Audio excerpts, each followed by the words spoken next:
ఈ విధమైనటువంటి సేవలు అనిపించుకోవు. Such services cannot be considered true services. స్వార్థ స్వప్రయోజనములకై ఆచరించేటువంటి యొక్క ప్రక్రియలని భావించవచ్చు. We can consider these as selfish activities done to serve one's own interests.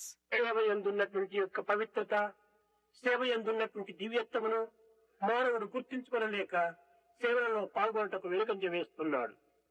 Unable to recognize the sanctity and divinity in service, people take a step back from participating in service activities. కనుక సేవాభావం అనేటువంటిది కేవలం ఏదో దేశమును ఉద్ధరించడానికి సేవలు చేస్తున్నామని భావించటం చాలా పొరపాటు. It is a great mistake to think that by doing service, one is uplifting the country. దేశమును ఉద్ధరించుటకై నీవు సేవ చేయనవసరం లేదు. You don't have to do service to uplift the country. ఈ సేవలన్నీ కూడా నిన్ను నీవు ఉద్ధరించుకోవటానికే సేవ చేస్తున్నావని భావించాలి. You must realize that the service you do is for your own benefit and upliftment. తన సేవా ఫలితము, తన సేవ యొక్క దివ్యత్వము తాను గుర్తించుకోలేక కేవలము ఇతరులకు సేవ చేస్తున్నారనే అహంకార భావం చేతను, స్వార్థపరమైన దృష్టి చేతను సేవలలో పాల్గొంటున్నాడు మానవుడు. Unable to understand the result of service and its divinity, one is undertaking service with an egoistic and selfish attitude. సద్గుణంబులు త్యాగంబు సత్యనిష్ట లేని మనుజుడు ప్రాణము లేనివాడే. The man is as good as a dead man when he lacks good qualities, sacrifice, and truthfulness. సేవ చేయని జీవితము చీకటింటి జీవితముగా భావించాలి. Life without service is like living in a house full of darkness. మన జీవితము సమాజం నుండియే ఏర్పడినది. Our lives are shaped verily by society. నీ కీర్తి ప్రతిష్టలు కాని, నీ సుఖ సంతోషములు కాని, భోగ భాగ్యములు కాని ఈ సమాజం నుండియే మనం అందుకోగలుగుతున్నాము. We receive all our fame and prestige, joys and comforts, and all the wealth and prosperity from this very society. సర్వ సమస్యలను తీర్చేటువంటి ఈ సమాజమునకు, The society that solves all our problems, సర్వ సుఖములను అందించేటువంటి ఈ సమాజమునకు, that provides all happiness, మానవత్వాన్ని వికసింపజేసేటువంటి ఈ సమాజమునకు మనము సేవలు చేయకుండా ఇంకెవరికి చేయాలి? and that nurtures and promotes humanity, if we do not serve such a society, then who else should we serve? ఇన్ని విధములుగా మనకు పరిశోధనలు చేయించి పరిశీలన ద్వారా పరమతత్వాన్ని మనం బోధించినటువంటి ఈ ప్రకృతికి మనకు సేవలు చేయకుండా ఇంకెవరికి చేయాలి?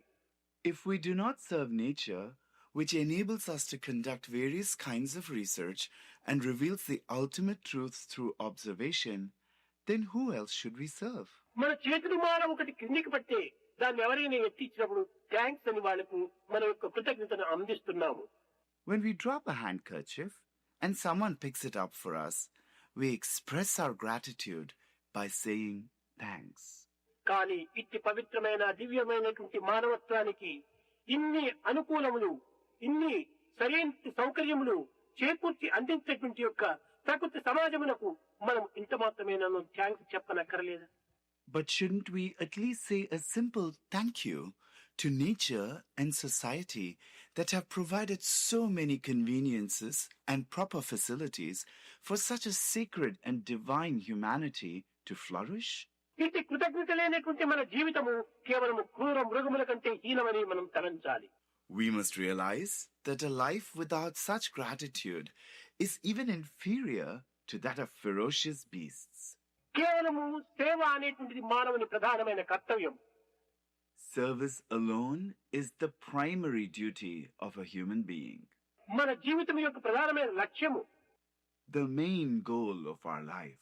ఇట్టి లక్ష్యాన్ని మనం విస్మరించి అలక్ష్యాన్ని మనం విశ్వసించి జీవితం వ్యర్థం గావించుకుంటున్నాము. We forget that goal and waste our lives in negligence. సేవకు కావలసినటువంటి ధనము, ధాన్యము ఇత్యాది పదార్థములు కాదు అవసరం. We do not require wealth, grains, or such material things to do service. ప్రేమ హృదయము లేక ఎన్ని సేవలు చేసినప్పటికీ అది కేవలము వ్యర్థమే అవుతుంది. Whatever service we render, Without a loving heart, all such service is a sheer waste. మనం ఈనాడు నింపుకోవాల్సినటువంటి ప్రేమతత్వాన్ని హృదయంతో నింపుకోవాలి. Today, we must fill our hearts with divine love.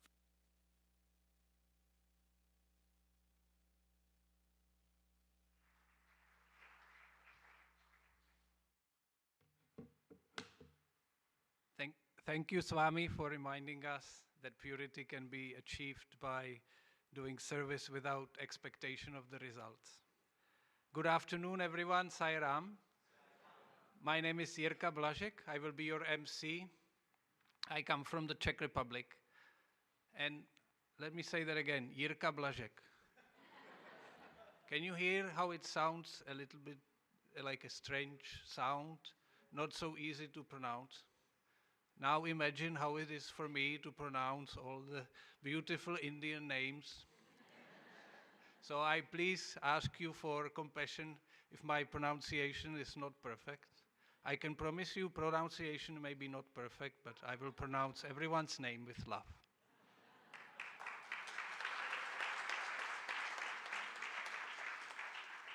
We will now continue our reflection on the connection between purity and service. This panel session will be moderated by Brother Shrikant Vaidyanathan. Shrikant was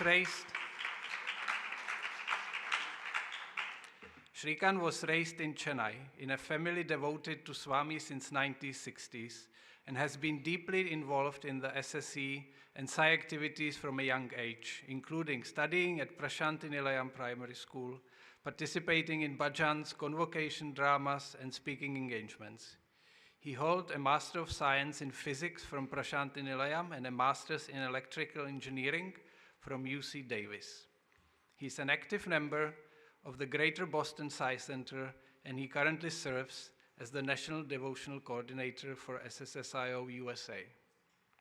He regularly speaks at regional and international Sai events.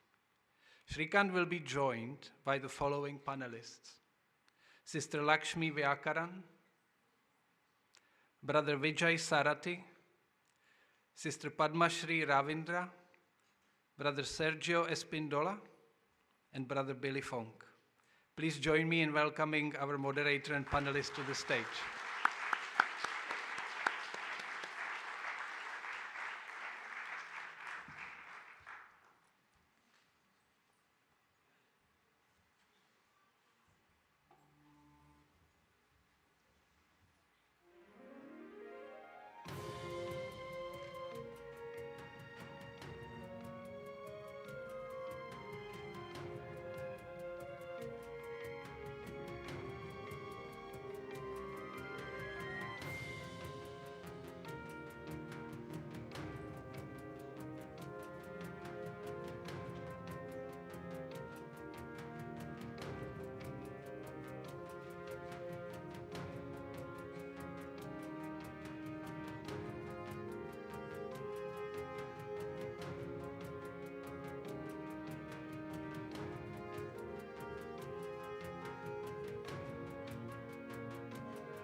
Sairam, everybody. Offering our most prayerful salutations to Swami as we celebrate a week through the World Conference as well as International Conference as well as Swami's 100th birthday. It's been a beautiful event with several reflections, and hopefully we will take away a few more from today's session which we can internalize as we go back home. So yesterday we had a beautiful session on the aspect of devotion. Today we are going to see the path of service or the act of service, but felt through both the karma marga, which is very typical. We know that karma is the path of action, but there is also implicit in that is the jnana marga, or the path of knowledge or wisdom. So through the esteemed panel here, today we'll get some reflections on different aspects of this topic. Just in the interest of knowing the panelists, we'll quickly flash through their bios. Brother Karthik, if we can, we have Sister Lakshmi Vyakaran, who currently serves as the National Women's Coordinator for USA. We go to Sister Padma Shri Ravindra, who is currently the USA National Young Adult Female Coordinator, who's from Seattle, USA. Lakshmi is from Boston, Massachusetts.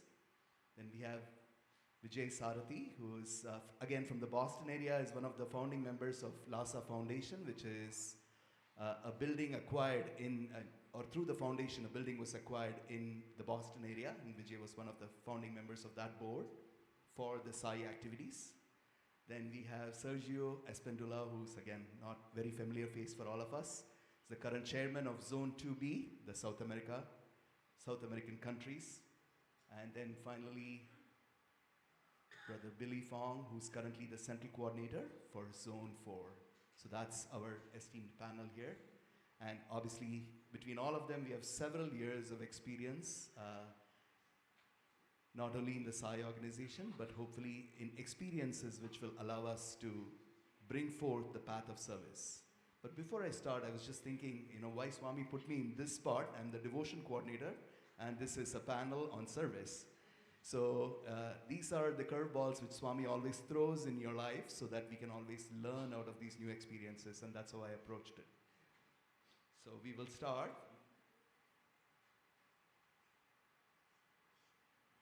So I'm going to start by asking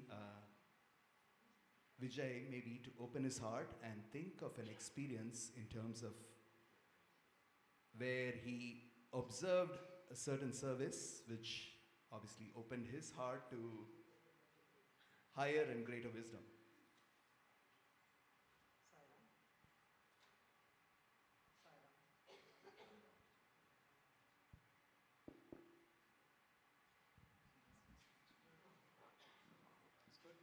Yeah. Oh, thank you. Sairam. I was trying to convince Shrikant to start with a bhajan. That's why Swami put him here as a devotion coordinator, but he refused. So maybe he'll do this afterwards. So an act of service that made an impression upon me. Shrikant introduced me as one of the folks who was involved with LASA Foundation, and we bought our own permanent facility in the Boston area. All of you are welcome to come anytime you want. It's a nice facility. So early on when we bought it, it was a completely it was in a state of disrepair, let's put it that way. And we needed a lot of fixing, and the community came together and did a wonderful job to fix this place up. One of the things we had to pay attention to was the parking lot. We have a parking lot for about 250 cars, but it was cracks and weeds, and it was not in very good shape. So we needed to get it fixed.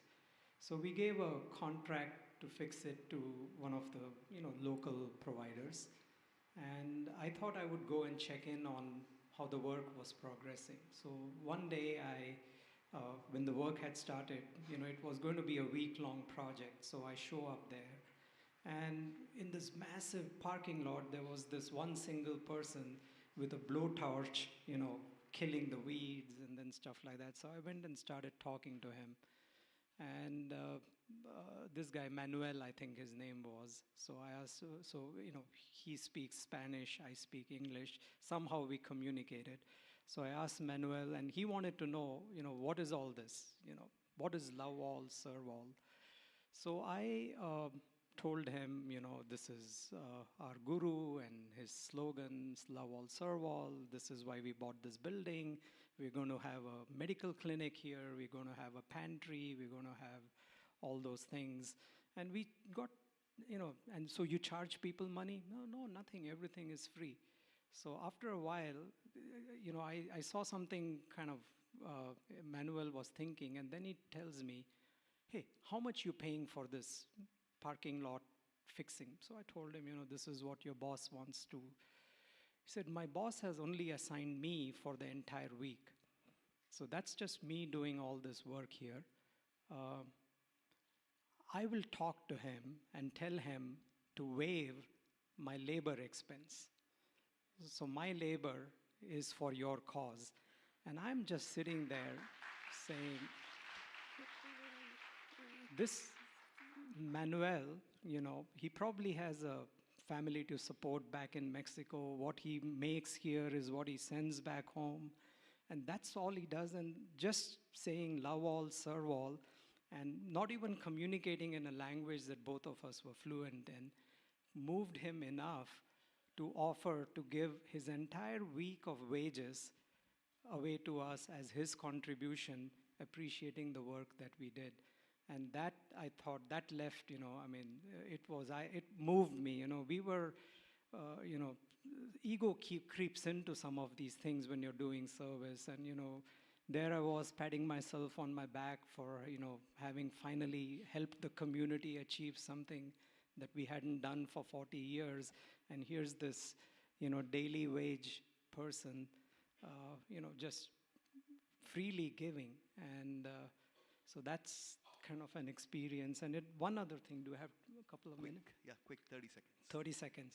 I think the other thing it made me realize is this love all, serve all. We've heard today, this morning, about all the Mahavakyas, Tattvamasi and all those things. I think love all, serve all is actually a Mahavakya for our age, because it meets, to my mind, 3 criteria that a Mahavakya needs to have. It needs to be succinct, simple, small enough to fit on a bumper sticker, right? It should fit on a bumper sticker. It needs to move people to action. And clearly it moved Manuel to action. And then it needs to have deeper and deeper layers of spirituality if you unpack it. I'm not qualified to do that, but all the talks that we have heard here the last 2 days is an unpacking of this Mahavakya and the layers and layers of meaning behind this one thing. So, I would like to propose that this should be a Mahavakya for the 21st century. Thank you, Vijay. So we'll move to Sister Padma Shri. Would you narrate an experience which moved your heart? Saram, everyone. The definition or my understanding of seva has evolved through the years, but what comes to mind with this question is my first experience. I was in 12th grade in Bangalore. Maybe a few months I was introduced to the youth program.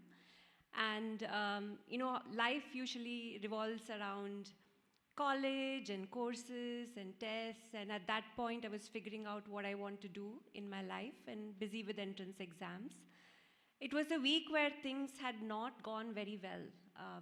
At this point, I don't even remember what it was, but it was something that was bothering my mind so much. At that point, it seemed very important. So as part of the youth group, we used to go every first Sunday of the month, and that particular month, we were supposed to go and serve food at a home for destitute women. So we went there. It was, just a regular Narayan Seva from that perspective. We sang bhajans, we offered food, and I felt good at the end of it that for that particular 2-hour duration, nothing had worried me. And I felt good and maybe a little proud even that, we did something good. We helped these women who were in need. So everything happened. My youth friends went back, and my coordinator was still helping them wrap up, so I stayed back to help. And as we were doing that, there was a lady from that home, and she was very, all through the entire session, she was, very content and happy, and she was very grateful that we were there. And she was, talking to us, making us feel comfortable, and very jovial. And she was holding a child, and, very close to her, and she was playing with the child. And we started talking to her about just generally how things were at the home. And as we were talking, she narrated that, that's not her child. She was helping another woman who was feeling sick. And we just continued chatting. And to our shock, she mentioned that she had lost her child about 2 weeks ago. She had a baby, like a 1-year-old, and the baby had very high fever, and they could not do anything, and she had lost her child. And very casually, she just pointed to the window. We could see a field outside, and she said, "That's where we have buried my child. We couldn't do anything." And then she hugged this child closely, and she said, "Her mother is, sick and unable to feed her, and I'm helping her." And I felt, very, very touched. And I felt, very, very And you can imagine, me being in that state, that 12th grade young girl, thinking about all the trivial things that were worrying me and I was getting anxious about. And here there was this lady who was so content, and just with her smile, it still flashes in front of my eyes, because that for me was what seva is. What I was thinking was, we were coming and serving them, but in that, it was a learning moment for me through what she did. And I think that's the lasting impression of seva that has stayed with me. Sairam. Thank you, Padma Shri. Go to Brother Billy. Okay, now the first ever service I've done, first time I done service was 45 years ago, when I joined the Bangsa Sai Center in Malaysia. And then they say, okay, this weekend we're going to have a service in the old folks' home. So I didn't know how is it like. So I went with them, okay. So the home is a dilapidated home. Normally when you go to a home, there's attendants, people clean up the home. But this place was very run down. There's no attendants, no helpers. And then we brought along Chinese porridge, So I was given a task to take a bowl of porridge to go and feed it, one of the inmates there. So I went into the room, I saw someone lying on the bed. So what do I do?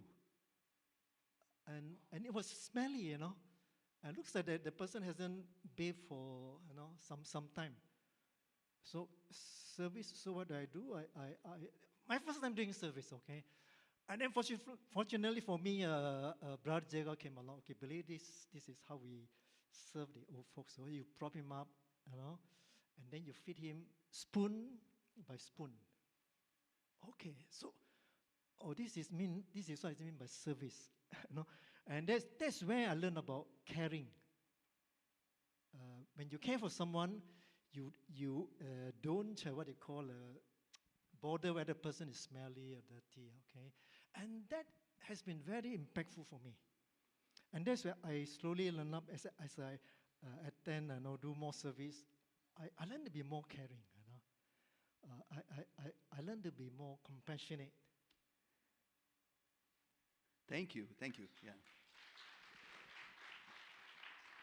So in each case here, we heard a reflection from each of the panelists, and it reminds us that seva is not just doing, but it is being, right? From Vijay's example, or the example which Padma Shri mentioned, or in Billy's case, right? It is love in action. I think that is our first reflection when we extend service beyond ourselves to someone else.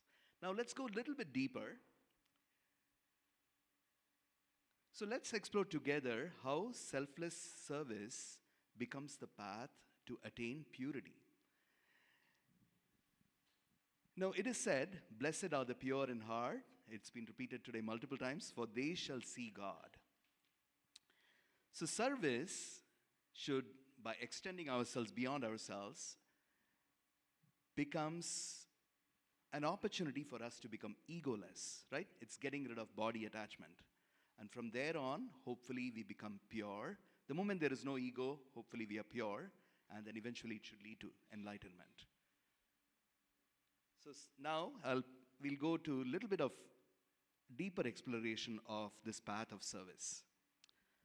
Service as sadhana. How does seva purify the heart? So Sister Lakshmi, your reflection on this. Sai Ram, everyone. Selfless service, that's the term, right? So it involves both the path of knowledge, selfless, service, the path of duty, the path of karma yoga. Service has two components to it, a visible, action-oriented, outward directed. So that's the physical aspect of it. Then there's an invisible aspect of it, which you cannot see, the attitude, the intent with which you serve. Swami has said service has to be need-based. It cannot be preference-based or I like-based. Let's look at the model that Swami had for the Sevadals in Prashanti Nilayam. So whenever you signed up as a Sevadal to go to Prashanti Nilayam, wide range of service activities are available there, right? Right from cutting the vegetables, taking care of the devotees in the Sai Kulwant hall, to cleaning the toilets. Swami trained us so well, and he gave us this wonderful model where the Sevadals don't pick, don't choose a service. They are allocated, they are assigned a service. Right? So what does that do? What does that mean to us? I like cooking, I only want to be in the kitchen. That has to be put in the back burner. So the act of service trumps your preferences, your likes, and then you're just assigned to a service activity which they have given it. So you serve them. So the act of service supersedes your likes and dislikes. So that's the transformation that Swami wants us. And he does this to this model. So when this happens over a period of time, your likes and dislikes go into the background, go into the back burner. And then you'll just start doing service where there is a need. And Ishwarama, what did she tell? She said, this community needs a school, it needs a hospital, it needs clean drinking water. It was need-based service. So when service becomes need-based and you gradually adapt to this path, what happens is you act with detachment, and you also act without passion. You overcome raga dvesha. I like, I dislike. You overcome that. And you also overcome passion towards the act of service. So when these two are combined with service, obviously it becomes selfless because the mind is restful. I have to do the service because it's allocated to me. So the mind is restful, it's equanimous. So that's how it turns. Service becomes selfless, and both these paths are involved. You want to take it one notch higher, Swami also said, leave the doership of it. That's why the last line of the prayer says, "Oh Lord, take my everything and let me be an instrument." Sai Ram.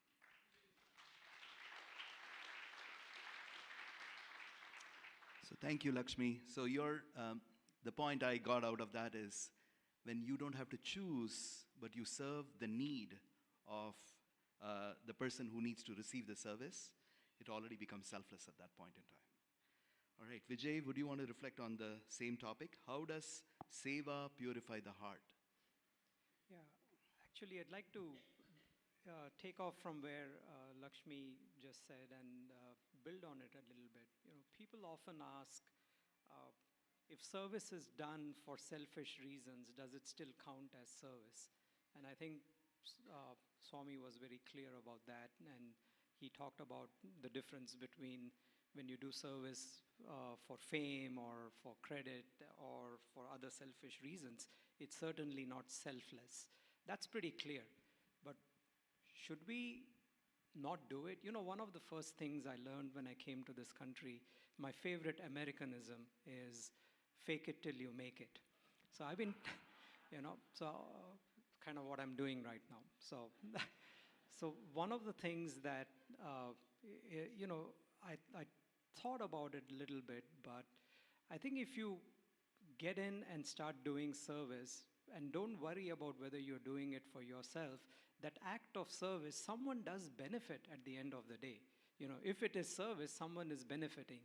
So my reflection on this, Shrikant, is that somewhere along the line, as you start faking it, eventually, in Billy's example, where when he started to serve for the first time, his heart melted. There is something about it. There is a unlock that happens when you're doing something for someone else. Even if at the back of your mind you started off doing it for yourself, when you do it for someone else, there is a little bit of the, what did Swami say, hard rock? You know, the hard rock starts to crack. And I think that is good.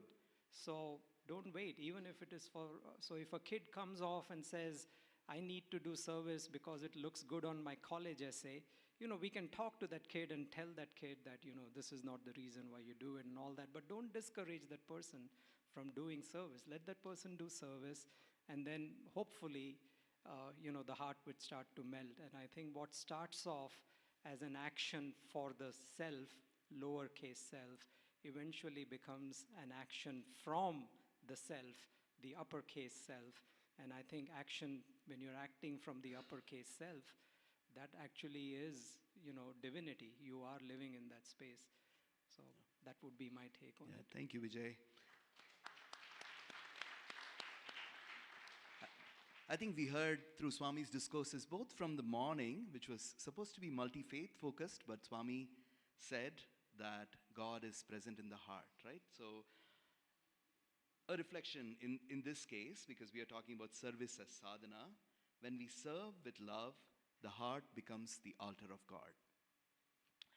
Next aspect we want to look at is serving without ego. How do we stay humble in service? So Sergio, you want to take a shot at that? Sairam, everyone. I think the primary thing that we should have is this real desire. I remember one lady in interview room when Swami asked her, "What do you want?" And she replied to Swami, "Moksha." And Swami said, "No, you want this, this, this, this." He started enumerating all the desires she had. But was she deceiving herself? And I don't think so. But what is really inside our hearts? What is pure desire that we have? I think this is fantastic, this way with Swami. Swami transforms us to love all and serve all. This is amazing. This is the greatest miracle for me. And I think this egolessness is, serve without ego is an ongoing process in our lives. Till we reach this point, like Brother Vijay has said, fake it till you make it. But do with all your heart. Maybe sometime people will congratulate you and you would identify with this. Okay, no problem. It's part of the process. But keep doing. And I think the most important thing is also, Swami said, a heart full of love has the right to serve. Only this heart full of love has this, is able to do selfless service. So we must fill our hearts with love. Love for Swami. And we start doing this for Swami, for love, out of love for Swami. And till we see Swami in all creation, not only human being in humanity, but in all. In Brazil, the Professor Hermógenes, who I pay homage right now, he started the Sai movement in Brazil. He always said that the greatest enemy he had in his spiritual path was himself. Because when he started talking or doing something, people, elated him. Oh, you are fantastic, you're amazing. And he said, you are how can I say? Praising? No, praising, but doing something against what he wants. Because he wanted to detach it from the personality and offer and renounce the action and offer the fruits. And everybody elating. So this is ongoing process, but we trust that with Swami's love, Swami's compassion, and Swami's grace, we will reach that. So, thank you, sir.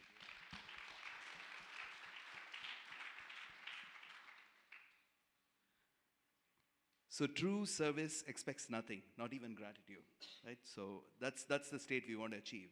So finally, looking at from action to awareness, this is the highest, right? Making the path of karma the path of jnana. How does service lead to purity and achieve enlightenment? Finally, that's the theme of the conference. Purity should lead to enlightenment, right? How does service lead one to purity? So, Billy, you want to go? Yeah, this is where we always have to watch our thoughts on this, okay? I'm doing this, okay? Is my ego there? All right? So I think when we do something without advertising it, especially if we do it where no one is praising you, this is where you develop the reflection, okay, that be able to do service is such a great blessing, because once you develop the compassion in you, once you develop the caring attitude in you, this is part of purity. You're in touch with inner call, and then the love will just flow out. You are opening the heart, what Brother Vijay said, the heart rock, the rock started to melt. Okay, and doing it without ego is something is an ongoing process. It open up the awareness. It takes time. So until now, we don't know. We carry the ego from so many hundreds or thousands of births. Okay, so we got to keep on watching the ego. Padmashri?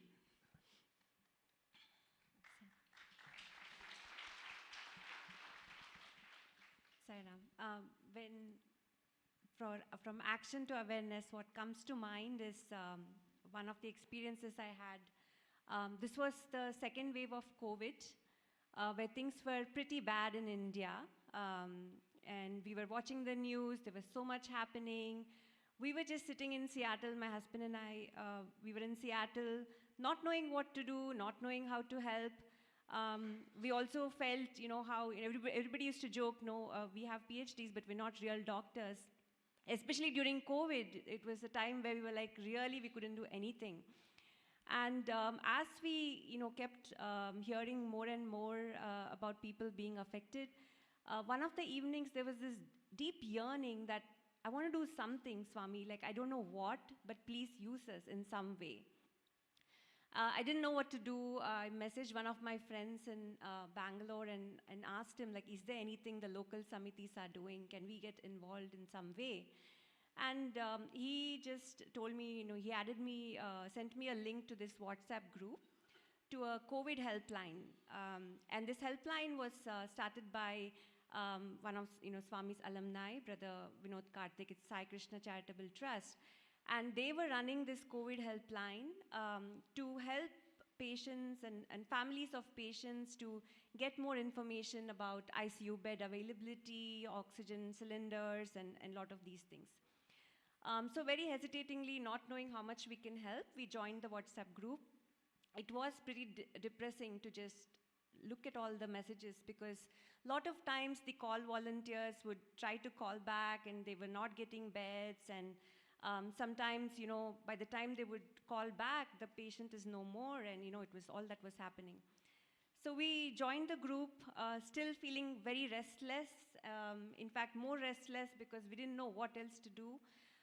Meanwhile, one of the other coordinators, Brother Venkat, he noticed, 2 random US numbers joining a group.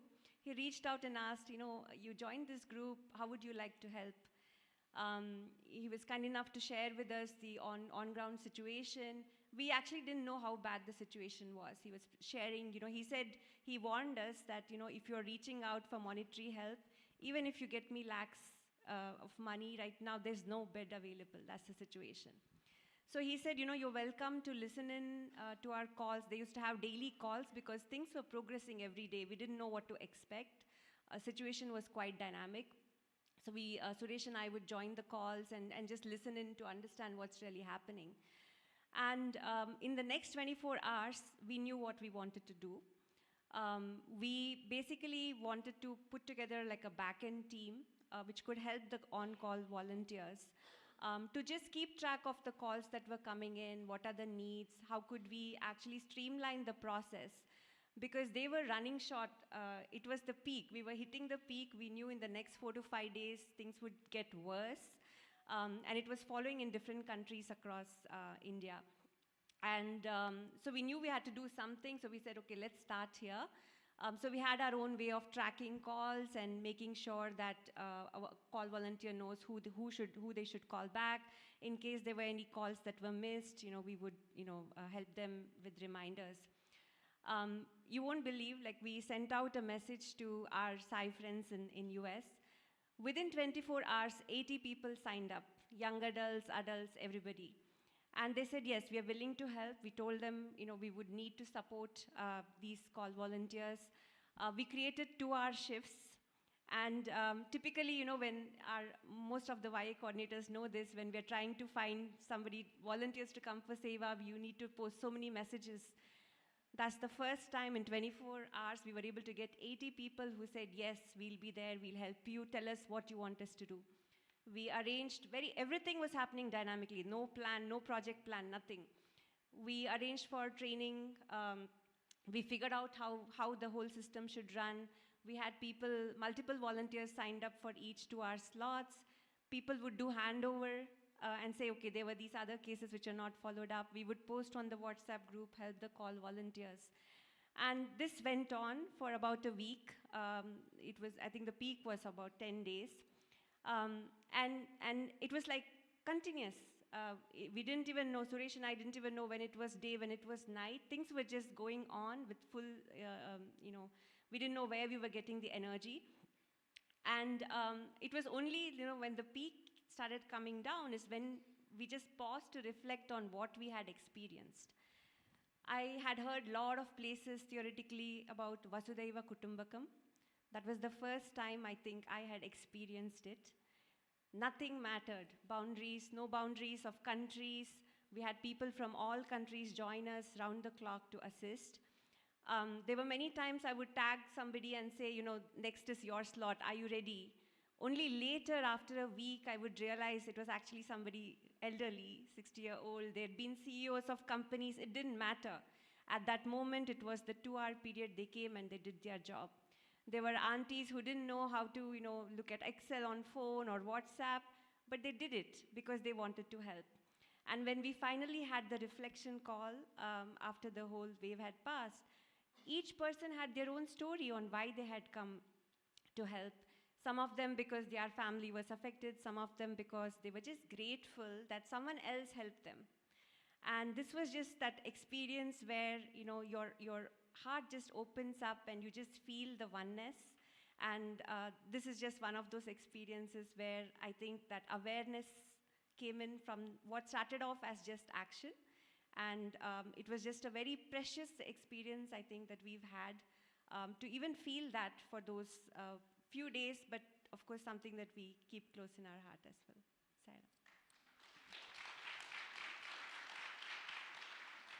I think I took away 2 things from that. One is Swami's always said, Paropakarartham idam shariram. I think the purpose of the human birth is to be of service to others. I think that's the very, very important epithet which Swami has, repeated many, many times in his discourse. And the other piece is, I think, whenever there is, it appears there is adversity, but it also brings unity. And I think that's an important facet where we think beyond borders, beyond people, beyond bodies, because we want to come together to be of service to others. Does anybody else want to reflect on this? Lakshmi or Jay, Sergio? Okay, if you're good, then as we're getting close to the end, I want to ask each of you to reflect on this path of service and your time with Swami, his message, this organization, the preparation for this particular panel, right? All along, Swami's put us in a spot where we think about service, which is actually a very physical action, but it leads to transformation of the heart, transformation of the individual. So in your own words, in short couple of sentences, what does service mean to you? Maybe we just go in order. So Lakshmi, you want to go first? Sairam, once again, service to me means oneness. And there's always another important component. We all get conditioned to doing things the way we like to do. And that that's another big obstacle. And I think we can change those patterns with Swami's teachings. Yesterday also there was a young adult that was speaking of neuroscience and how new neural connections can be established. So brain is neuroplastic. So with that said, it's quite important that we change our conditioned practices, and that's how we can bring that oneness within ourselves. Saira. Thank you, Lakshmi.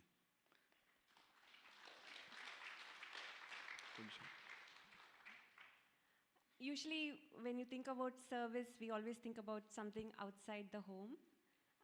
I think, any act done with pure intention of love is service.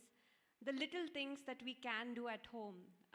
For example, when things are really, really hectic and I'm figuring out many different things, my husband just getting me a cup of coffee, right? And things that you don't ask for, but things that we can do, be it friends, be it Sai family. There's this one instance I would like to, just narrate. During my PhD days, I was away from home for the first time. And there used to be this akka from the Riverside Center who used to, really take care of me, and during the weekends, she would pack food for me and send me. And she used to do this thing where she would pack a box of, she would bake something and, send it, and she would work in the same university, but she would know that as a PhD student, I would sleep really late and wake up really late. I used to wake up like 11 or so because I would have slept like 2. My schedule was quite bad. She would, on her way to work, hang a dabba of food outside my door. She wouldn't wake me up. And she would call me at 10:45 or 11 to tell me that, hey, I've kept food for you. You can, I thought you would like it.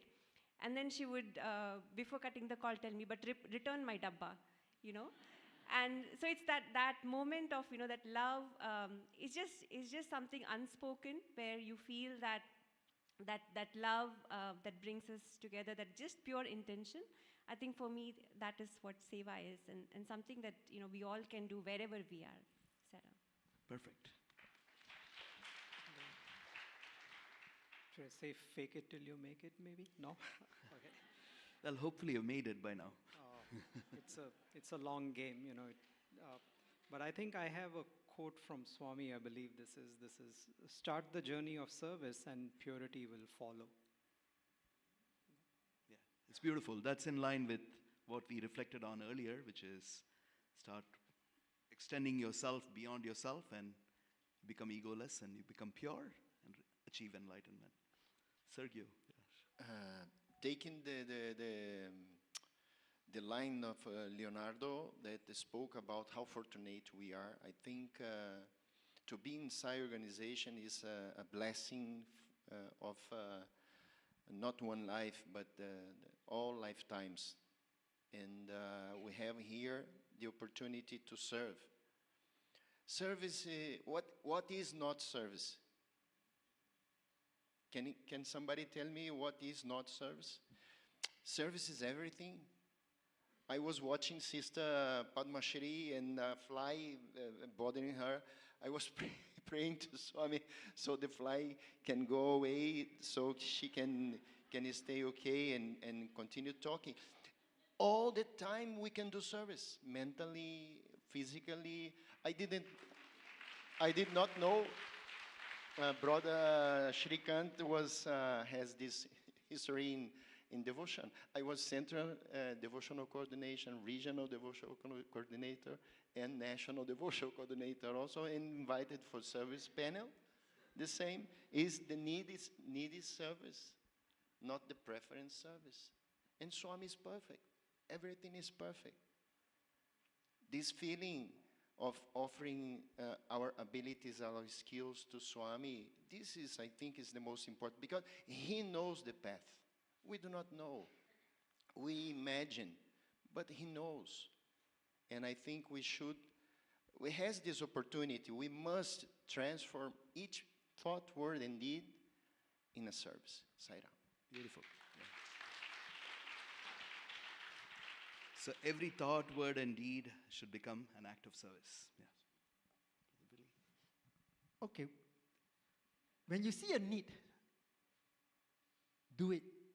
That is service. So at home, my wife does the cooking, and to do cooking, she have to stand there for 2 hours. So I'm the one to do the washing up. So that is service. Okay. And in a side organization, when no one is doing it, do it. That is service. So, in our side organization, we got the elderly auntie. Okay, she does great drama. So I said, sister, your past drama, was it recorded on video? No, there's no one doing it. I do it. So this is where I learn up video recording, because why? This is something. You see, the future generation must see what this generation has done. So this is where I remember I came across someone sent me an audio clipping, a talk by Brother Sanjay Sahani in Bali after the Mahasamadhi. Oh, it's a beautiful talk. We must share this with people. So how to do it? Do it. That is service. When you share something good, when you make people happy, that is service. Beautiful. So,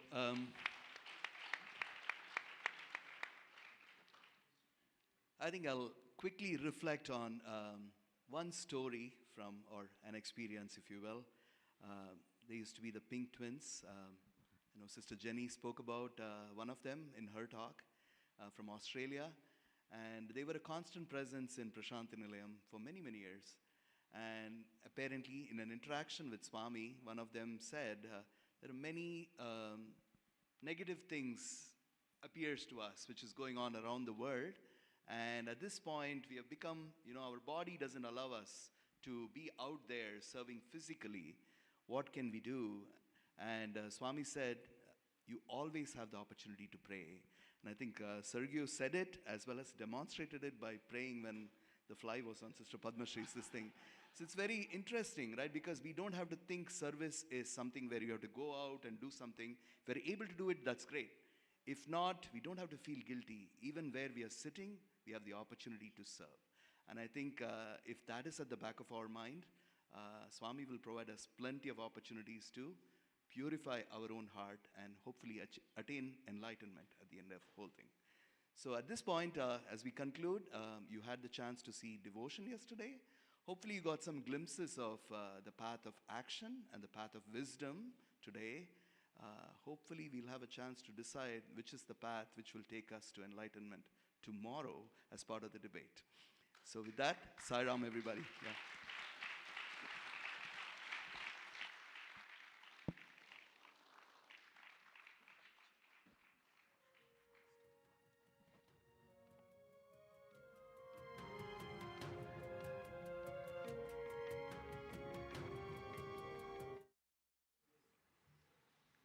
Thank you.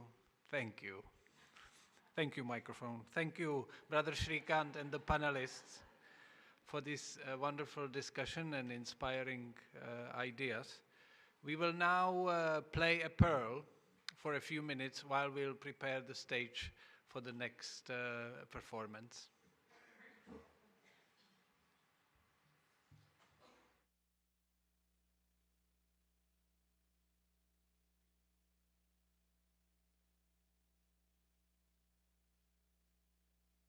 So eventually I look out the window and we're coming to this hill, and there's like the road goes around until it comes to the top to this castle.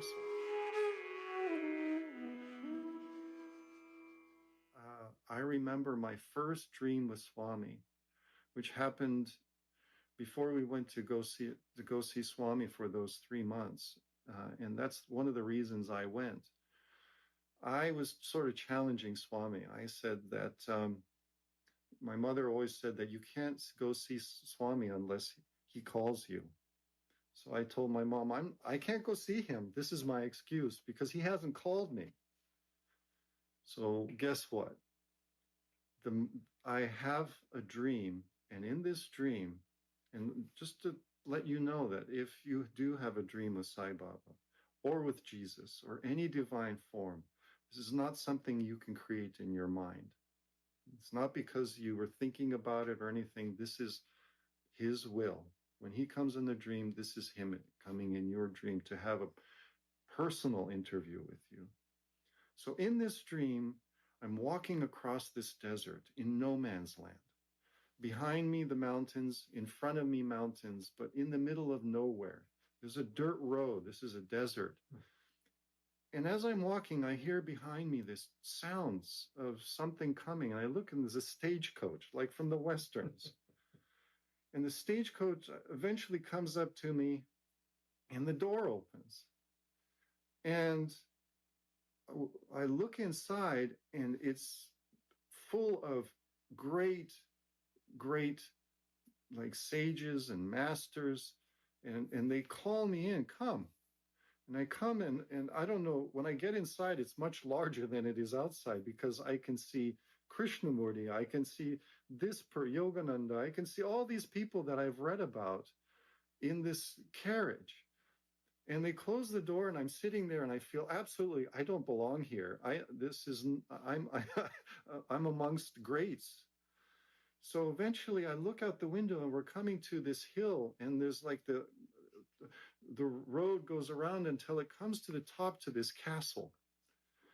And we get inside the castle, and all of us are getting out. Krishnamurti, all these people are getting out. They all disperse. And I notice in the middle of the square, again, it's like this sand, is this tent. And I can't see in because it's so bright and it's dark inside. And I walk up to looking and guess who walks out of that tent? I've only seen pictures of Swami where people are around him, and I have no idea how tall he is, but this man walks out, Sai Baba walks out. And later on, when I actually have an interview and stand in front of Swami, I know I had that experience, but he walks up to me, and I have to look down at him because he's shorter than me. And he walks up right to me, and he looks, boom, right into my eyes. And then I wake up. And so, oh my gosh, I knew that if I tell my mother this dream, what she's going to say, Swami's inviting you. So sure enough, I tell her in the morning. And when I tell her, Swami's invited you, Swami's invited you. So that's the invitation that I got to come see him.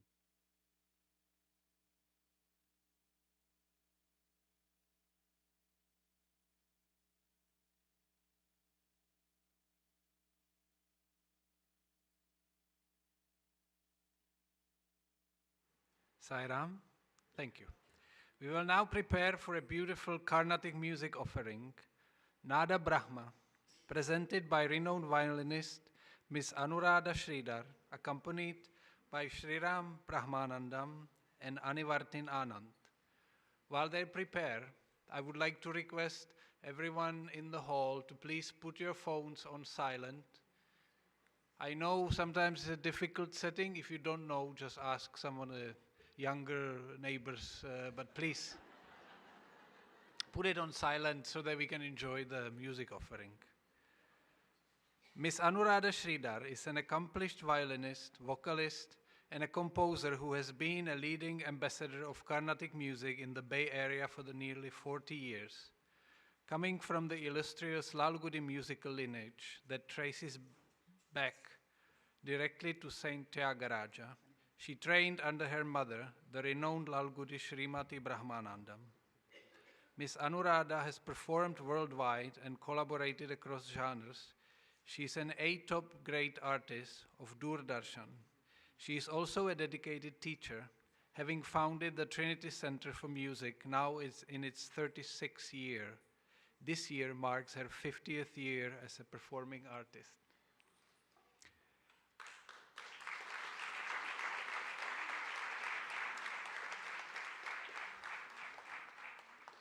Mr. Sriram Brahmanandam is a highly respected Mridangam artist who began his training under renowned gurus and has grown into one of the most sought-after accompanists in the United States.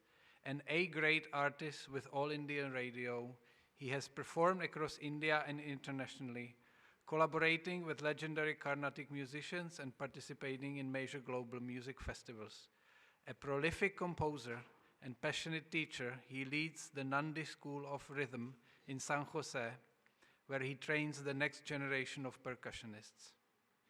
Mr. Anivartin Anand is a versatile musician trained in Carnatic, vocal, and violin since 2010, an advanced mridangam player and a Western classical violinist.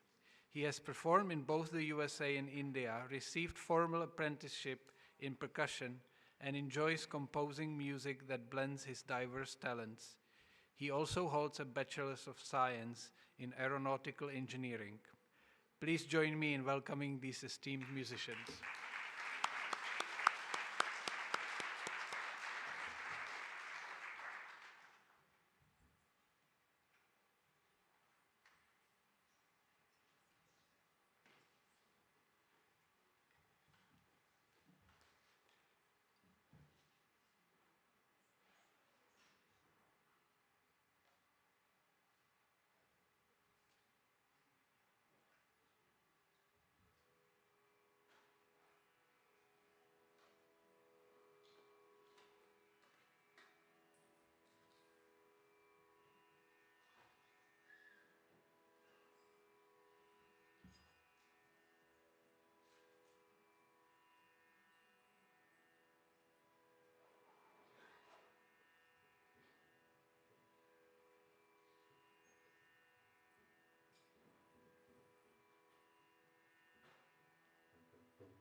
Om Shri Sai Ram.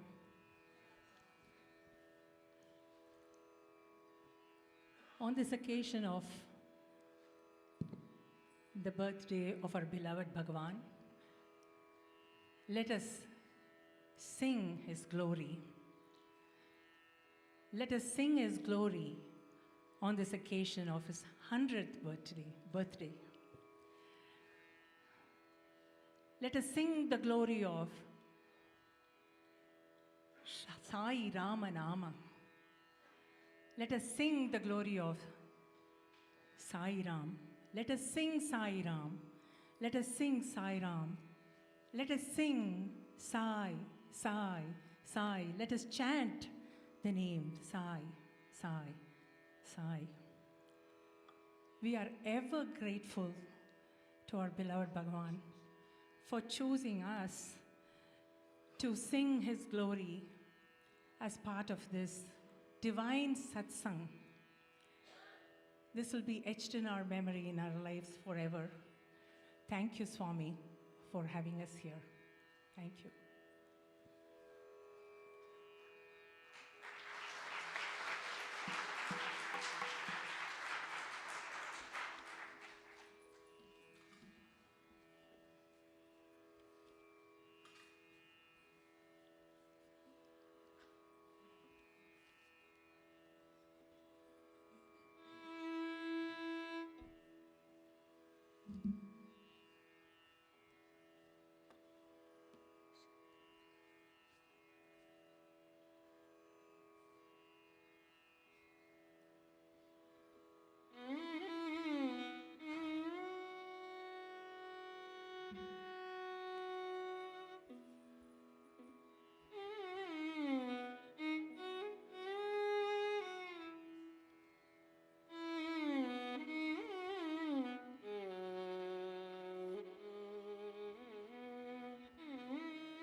That was the very classical, famous composition of Sri Muthuswami Dikshidhar in the ragam Hamsadvani, Vatapi Ganapati, an invocation to Lord Ganesha.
Thank you, Sarah. It was a very famous composition, Nagumomu in Aberi Raga, also called as Beamblas in the North Indian style, set to Aditala, cycle of 8 beats, by Saint Tyagaraja, the foremost composer of Carnatic music. And he was Swami's favorite composer too.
Sairam, we'll conclude with one small prayer, 2-minute prayer to Swami.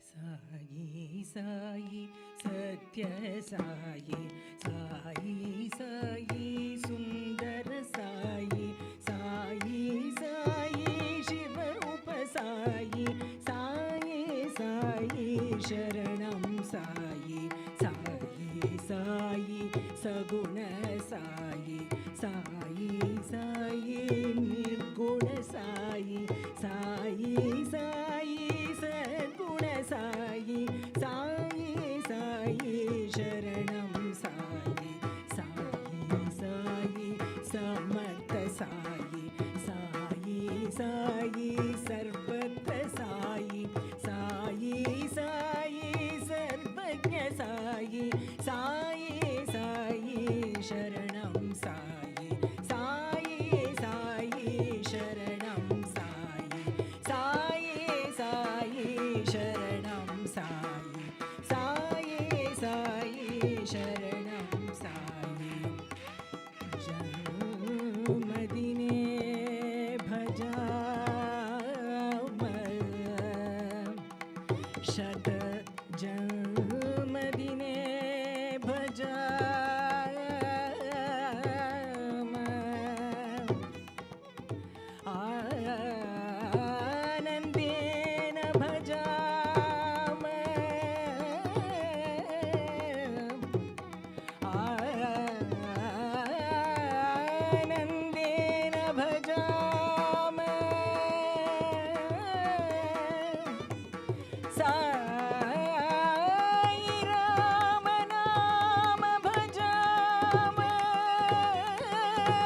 Sai Ram.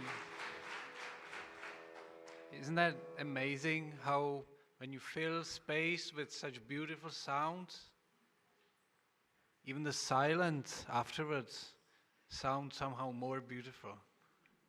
I would like to invite Dr. Haima Reddy and Dr. Reddy to please come on stage and present our token of gratitude to our musicians.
Sai Ram. Oh, nice. So now we will do an arati, and then we will do a few more announcements and go for dinner. Thank you.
जय बोलो भगवान श्री सत्य साई बाबा जी की।